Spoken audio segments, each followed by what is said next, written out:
Mula noong 2001, lumalaban na tayo sa lahat ng klase ng Game of Chance, katulad ng e-sabong, Philippine Offshore Gaming Operations, Pogo, Weteng at lahat ng forms of gambling. Dahil naniniwala po tayo na isa ito sa mga sources ng government corruption, moral corruption. Kapag may Pogo, naging talamak ang money laundering at tax evasion.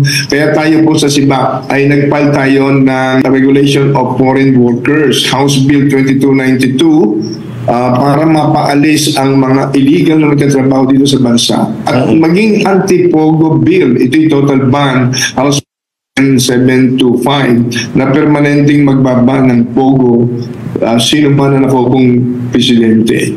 Nakita natin ang iba-ibang mga krimen na nangyayari sa mga Pogo sa buong bansa.